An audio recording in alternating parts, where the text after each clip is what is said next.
You're listening to the Clean Comedy Podcast with your host, James Creviston.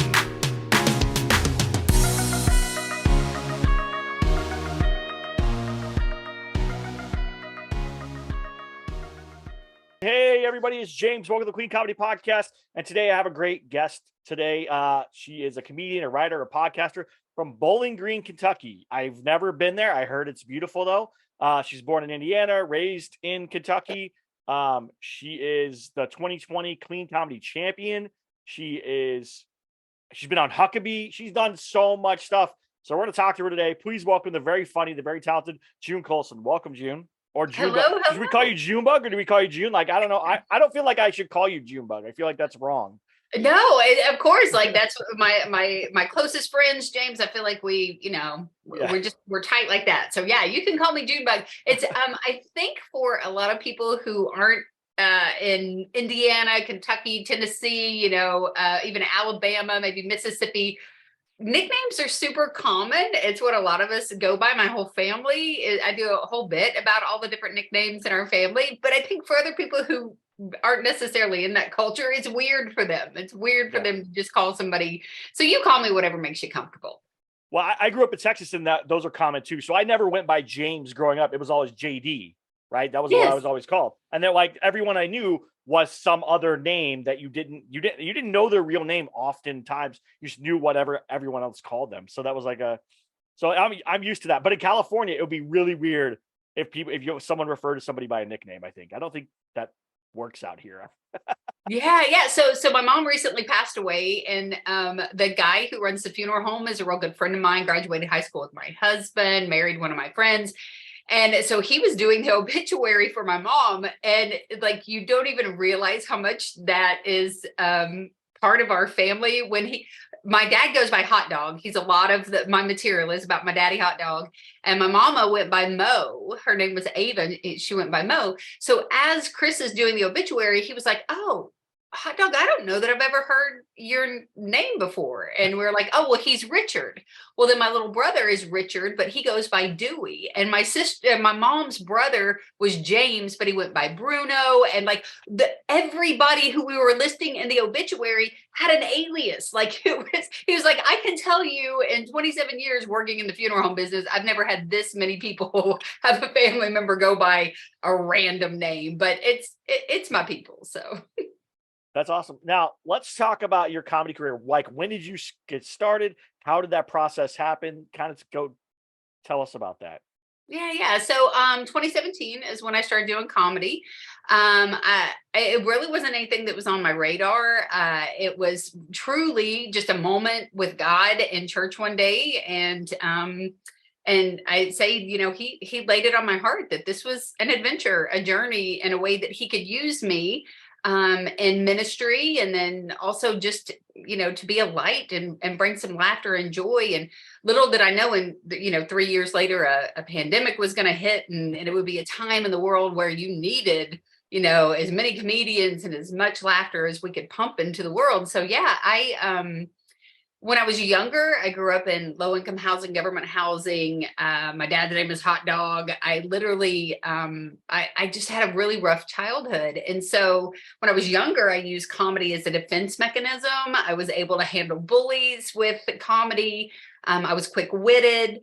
And then I always liked to perform. I loved, I was doing plays when I was younger. Even in elementary school, I wrote plays and they put on the plays when I was a kid. And so when I graduated high school, there was no money for college. And so I was always interested in radio. So found a couple local DJs to teach me how to be a DJ. I paid them basically for my education. And I started in radio. So I always had kind of a performance background, but it never manifested into what it was. And so basically what God laid on my heart was that I had used comedy as a weapon and a survival technique for a long time, but now he wanted me to kind of transition into using it as a tool for him.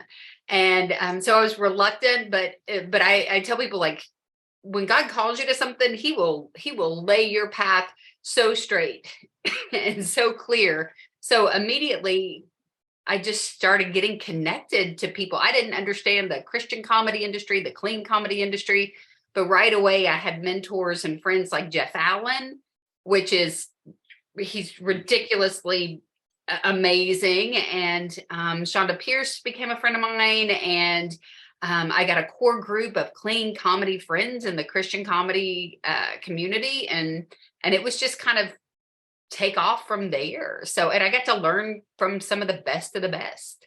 Yeah. We have a mentor in common, Robert Yes. G. Lee, who's been a good mentor to me and been a friend of mine for a couple years now, and is just an amazing person. Gave me some of the best advice, because I also did. I don't know, did you do the Queen Comedy Challenge, the one that was run by Leslie? Was that the one that you did? Yeah, Leslie Norris Townsend. So in 2019, I went and watched it because it was in Nashville, and I'm in Bowling Green, but I'm kind of halfway between Louisville, Kentucky, and Nashville, Tennessee. Nashville's closer for me. And so I had several friends that were doing the Clean Comedy Challenge. So 2019, I went and I saw like how people connected with each other and how much fun it was and what a fun room it was. And so I was like, okay, God, if you want me to do this, then I'll work on being ready to do it next year. Well, then 2020 hit. And actually the Clean Comedy Challenge, I think, was one of the last comedy things that happened before everything was just completely shut down. So it was definitely a different vibe when I did it, because it was social distance. They would only let 25 people in the actual comedy club space where you were performing. Everybody had masks on. A comedian would perform. Another comedian would come up and wipe down the mic and the mic stand. Then the next one would come up. Like, it was such a weird, just kind of off feeling. But I will tell you that Joby Sad and Leslie Norris Townsend and her crew, they made it work. They did the best with what they had. So it was an excellent experience, but it was definitely, I think, different than most people experience with that particular competition. Yeah, I did mine. I think it was 2016 or 2017, but I'd only been doing comedy for 6 months or so. I hadn't been doing it very long. And I did it in Pasadena at the Ice House. And I met Robert G. Lee there, and he gave me advice and feedback on jokes or whatever. So it was a great learning experience. I didn't go far in it. I did okay, but it was a great learning experience and a great way to be like, oh, there's more here. There was like a lot for me to do. And that was a great team. Joby was amazing there. Leslie was amazing there. Like, everyone that I ever worked with there was so awesome. So it's great. Now, you've also done Hoobilly, which I see a lot of comedians that I know doing Hoobilly. Where is that located? Tell us the story about how that happened, because that sounds pretty awesome. Yeah. So Huckabee is in Hendersonville, Tennessee, which is about 40 minutes from my house. They film in what was Twitty City back in the day. It was Conway Twitty City. Yeah. And TBN, the TBN network came in and they just did a state-of-the-art studio for Governor Huckabee to do his show at. And so one thing that they do is they incorporate a lot of comedy into the show. Governor Huckabee and Shonda Pierce are really close friends, and he's close to a lot of Christian comedians, but they definitely have a super tight relationship. So he has a lot of respect for clean comedians and Christian comedians. And so they give a lot of opportunities for the comedians to be on the show, but also they hire clean comics to do the warm up for the show. So before every show, there's a clean comedian that comes out and gets to warm up the crowd. Rick Roberts is kind of their regular person. Rick Roberts lives in Nashville, Tennessee. He's a phenomenal comedian, a great writer, a great comedy teacher. And so he's their go-to guy, but he also has a very good career. So he's on the road a lot. So all these other comedians, we're kind of in a rotation where we get to fill in the gap when he is not able to be there. And, they give you great video and just it's just the nicest people that you could ever possibly want to work with, and get to meet a lot of cool people. Like my friend Michelle Van Dusen and I, we do a podcast together, and she came in and did she got to do the warm up, and so I went and hung out with her backstage. We met Rudy Giuliani, and Terry Fader was there. Wow. And so these are just kind of the caliber people, the different type of people that you're going to meet when you're backstage. So huge huge blessing to be as close as I am and to have the trust of the audience coordinator to hire me and keep me in the rotation to be one of their warm-ups. So yeah, super fun. How long is warm up? Like, how long are you warming up the crowd for? Is it just the video set that I saw, or is it like more kind of warm up and stuff? Because I know there is varying degrees. Because Robert G. Lee used to do, I don't know if he still is doing it now, but he used to do a lot of crowd work and crowd warm up stuff. Yes. And so, but it would be hours. He said it was like 3 hours of stuff. How long are you doing it there on Huckabee? On the Huckabee show, it kind of depends, but for the most part, it's only like 6 to 7 minutes. Wow. So it's just such a well-oiled machine. So they, the crowd's coming in from the second that people show up at that studio. There are people greeting them at the door. They're smiling. Even the security, even the, law enforcement are like so nice to everyone. And so typically they kind of play a video of the studio and what it's like and all of that. And then the crowd warm-up comedian comes out and you kind of just kick it off. And then the governor comes and talks to everybody. And so he's warming up the crowd too beforehand. So they get to see him. But sometimes the comedians are used multiple times on the show. So for example, for Michelle, it was kind of flipped around where they didn't do the normal video plays. They had the Zombies were there, which was a really popular 80s or really popular rock band, especially in the 80s and 70s and 80s. So they had to set the stage for them. And so rather than Michelle doing the regular setup, they recorded them singing first. And then as they broke things down, Michelle had to come out and kind of keep the audience entertained while the stage was being reset. Sometimes a comedian will do the regular warm up. And then if they have a musician, I've been there where Cirque du Soleil, somebody was like spinning from the ceiling. So as they're breaking all that down, the comic might come back out again, but it's not quite like Robert with when they're filming a sitcom, it is an all day thing. With the Huckabee show, it's literally filmed in about an hour and a half. Wow. And that so is fast. you're there to fill in the gaps. Yeah. Because I've got to see like Seth Meyer filmed or whatever, and it's like 3 hours of stuff. Even though the show's only like an hour on TV, there's a lot more stuff that goes into it. They move and change and do this and hold, and it's like, so it's really interesting. That's super cool. So now you're doing more stuff. I saw you did something like a special on like praise and harmony.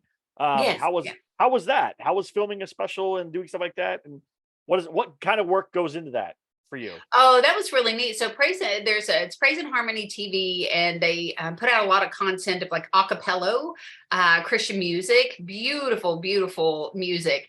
And so they have a recording studio outside of Nashville. And basically it was myself, Lee Hardin, and Haas Ridgway came in, and we filmed in their actual music studio. So it was super tight. There was the audience was only like maybe 40, 50 people, but they were just right in the room together. You know how sometimes like you could be in a room of 1,000 and you just kind of flow and you get a vibe and you get the laughs or whatever.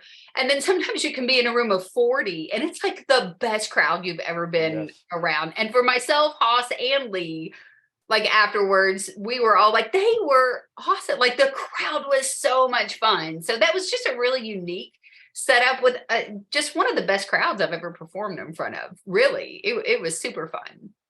So that sounds awesome. That sounds like such a good like room. I love those like kind of just tight rooms where like you can feed off the energy of the crowd. Because if it's too big, like I've done theaters and stuff, it's just too big. Like it feels like you're not getting everything back that you want.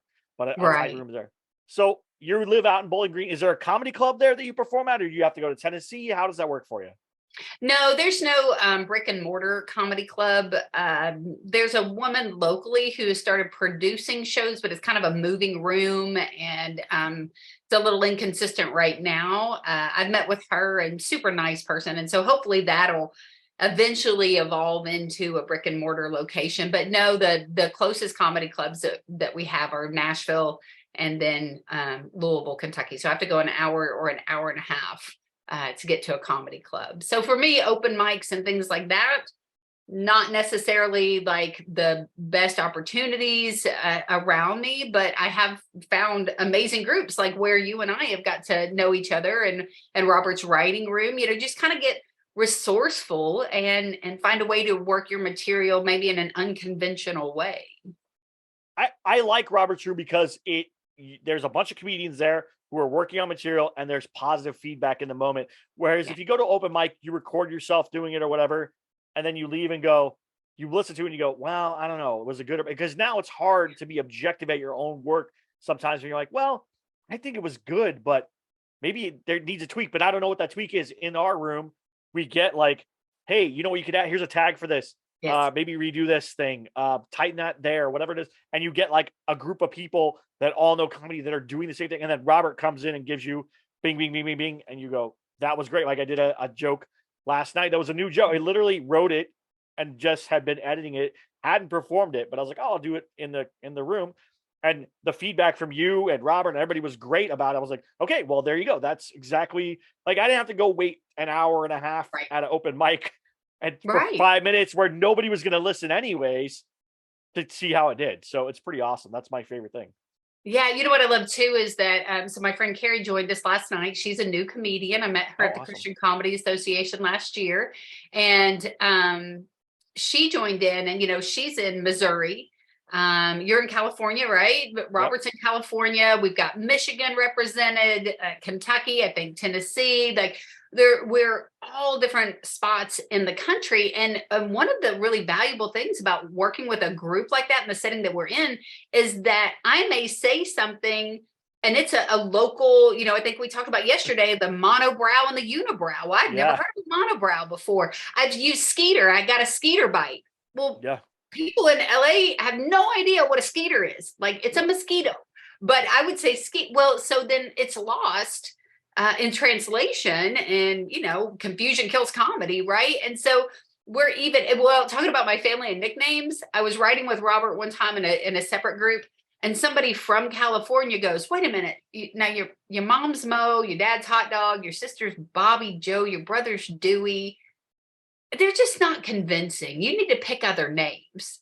And Robert, that's for people. Like, that's really her people, man. And they're like, oh, really? Like, she didn't make those names up, you know? So you don't know what might be confusing in a different part, you know, farther north or farther south. But when you work with a group and variety of people across the country, then sometimes you pick up on something that may have been a roadblock, that it was funny. You just didn't realize you were delivering it in a way that they didn't understand. Yeah. I realized that I did a tour up in Alaska and I did a show and I have a joke about being fed to bears. Like when I die, I want to like be fed to bears. And so everywhere else, that joke kills. It's a great joke. Everyone loves it. Like when I did that joke in Alaska, the whole room shut down. It was just like got super quiet and weird. I was like, isn't this like the exact kind of people that would laugh at a joke like this? Right. But it wasn't. But it didn't translate because it's a real thing that happens there. So it's more, it's a reality and it's not something people want to face. So I was like, oh my gosh, it was terrible that happened. But that joke, I've done that joke in New York. I've done that joke in Texas. I've done it in California, like everywhere. Nobody cared. Alaska, with a place where I really was like, yes, this is their joke. Not at all. Yeah. I think it was Shonda Pierce that was telling me one time about being in some country where like it's illegal to hunt. And she had like a, you know, maybe 4 minutes like set on hunting or her family hunting or whatever. And it was crickets. Like they were just like, okay, you know. And what she was talking about was completely like culturally wrong in that area. And she's like, I didn't realize, you know, and later somebody was like, you do understand. Yeah. Well, she did then, right? At that point she did, but she needed to understand before. So sometimes I think we'll have a great joke and it's not received because maybe there's just something we didn't know about that built a little wall between us and you know, our audience. Yeah, exactly right. Now, have you come out to California and done shows out here in California at all? Or is it just mostly Nashville, East Coast kind of stuff? No, I haven't, you know, I haven't been to California yet. Mainly like Michigan, Tennessee, Indiana, Ohio, Virginia, Texas, Alabama. I went to Arkansas recently, Stuttgart, nice. Arkansas, the duck hunting capital of the world. That was pretty awesome. I got to perform with a comedian named Jason Earls. Got to open for Jason, which was super fun. So yeah, mainly mainly this part of the country right now, but I'll go anywhere. I don't know how much Junebug will be received in, LA, but we could. I think probably in churches it would be good, but I think in clubs you would. I don't know that I would love to see what happens though, because I mean, LA people, why they get a bad rap, why LA audiences get a bad rap sometimes, they are pretty open to like, oh, that's interesting, I've never heard that before type stuff. And so they probably would be okay. I don't know how, I mean, they might be confused at first, but once you start to explain, and you do explain family names really well and your jokes, that they would probably get it and laugh and be like, oh, okay, this makes sense. But you might get like the crickets for a minute, but the moment that you like, here's the reason why, guys, then they'll like laugh. But I've never had any pushback. I had pushback when I first started comedy of being a clean comedian. Like it was taboo in LA. Yeah. Like it's more okay for me to talk about marijuana and Tinder and whatever than it is to talk about family and being a dad and whatever. Like they were like, why aren't you clean? Why are you clean? That's stupid. Just talk about whatever you want. I'm like, this is what I want to talk about. I'm not doing it to like try to be somebody I'm not. This is who I am. Like, so I think that's probably the best part is that have you felt that pushback ever when you started stand up or when you were doing stand up in the beginning? Did you get that pushback about being clean or being Christian or having any of that? No, not necessarily. I live in the buckle of the Bible Belt in this area, but I mean, at the same time, clubs are clubs. And so, I definitely I would say that I see a lot of women who will go directions that I just won't, because it's not who I am and not what God called me to be.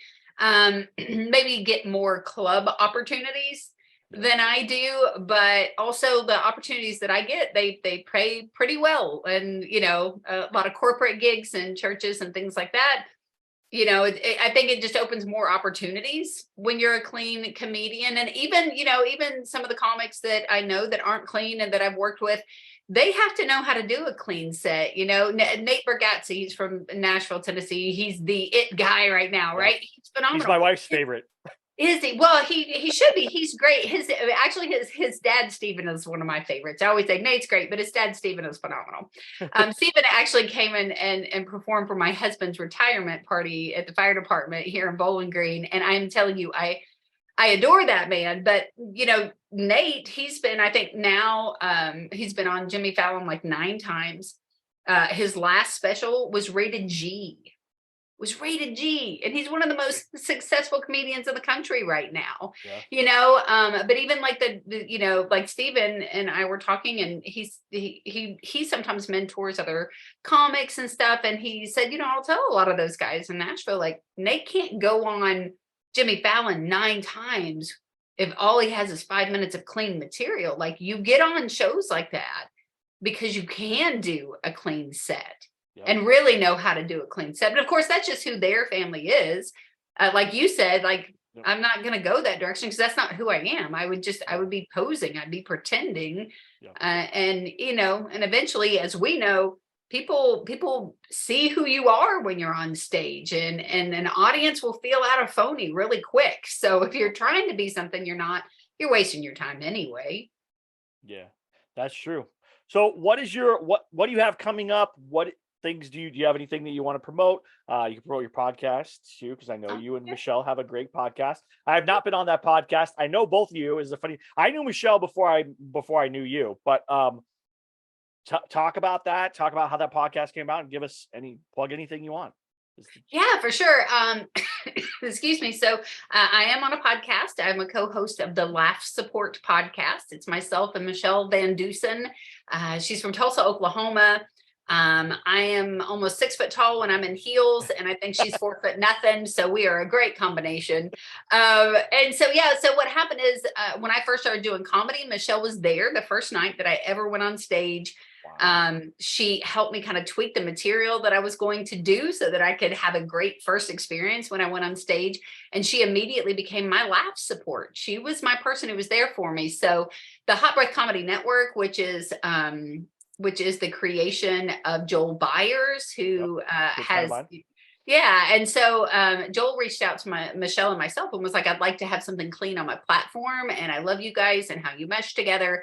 And so Michelle and I decided if we were going to do a podcast, we want it to be something that kind of meant something to us. And so what we do, because she was my laugh support, we reach out to other comedians and we kind of find out from them who's been their support along the way. We've got to interview, Jeff Allen and Taylor Mason was our first interview this season. Coming up, we have Shanita Morris, who was known as Chocolate.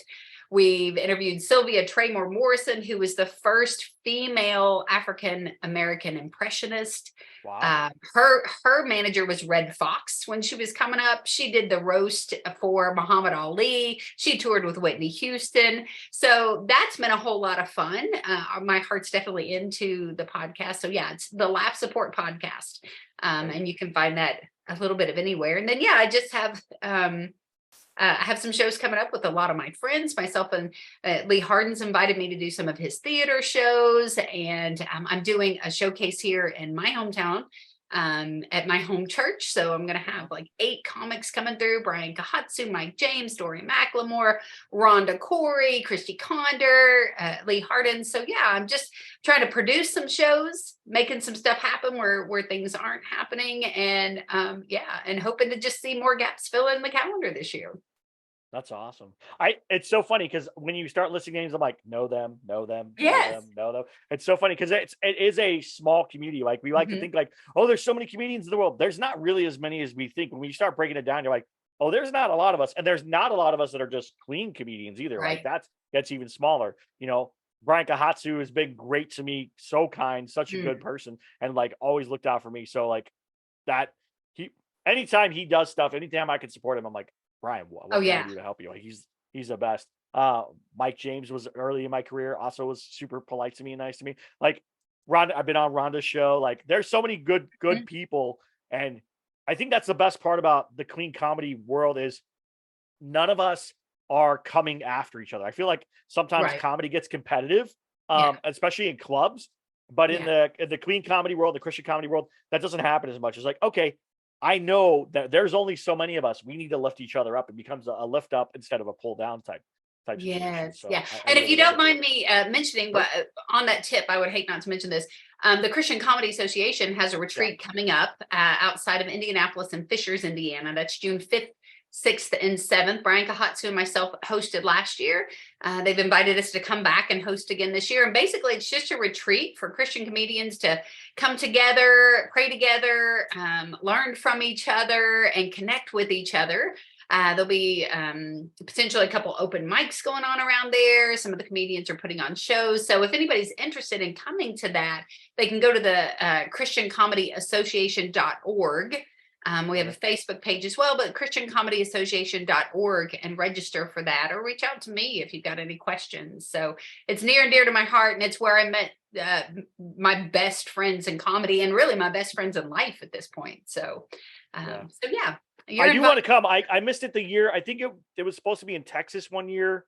It got canceled or something like that. It was like something weird like that where I was supposed to go. And so I was like, dang it. So I didn't get to go. But now I've never been to Indiana. Maybe maybe I need to go. So I do want to go to it at some point. So it'll be awesome.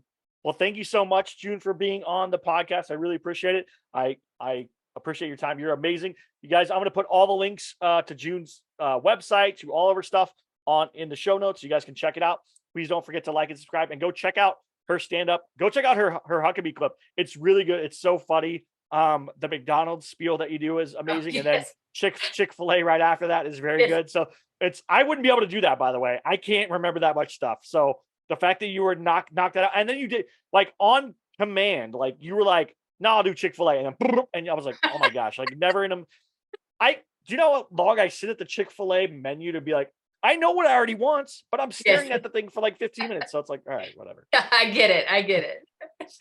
All right. Thank you guys so much. Thanks for watching. Please like, subscribe, and we'll talk to you soon. Bye.